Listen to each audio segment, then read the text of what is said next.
জীবনে না হতাশা কাজ করবে, যখন তুমি পড়তে বসবে তখন তোমার মনে হবে যে তুমি পারবে না, তোমার দ্বারা হবে না, তুমি পারতেছো না, তুমি পারবে কি না।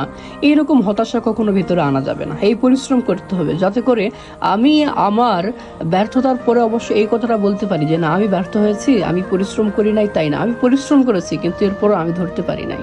আমি পারি না তাই পড়ি না, বিষয়টা এমন নয়। আমি পড়ি না আমি তাই পারি না, এই জন্য পরিশ্রম করতে হবে। আমি জেদ করব, ততক্ষণ পর্যন্ত চেষ্টা করব যতক্ষণ পর্যন্ত আমি ব্যর্থ হচ্ছি না। আর আমি ততক্ষণ পর্যন্তই ব্যর্থ হব যতক্ষণ পর্যন্ত আমি সফল হচ্ছি না। এই জন্য মাথার মধ্যে কখনো আনা যাবে না যে আমি পারতেছি না, বা পড়ার টেনশনেই পড়া হচ্ছে না, ডিপ্রেশনের মধ্যে চলে যাচ্ছি, এরকম চিন্তা করবো না। বা সব টেনশন ডিপ্রেশন সব দূর করে পড়ার মধ্যে নেমে যাই, পরিশ্রম দিতেই থাকি।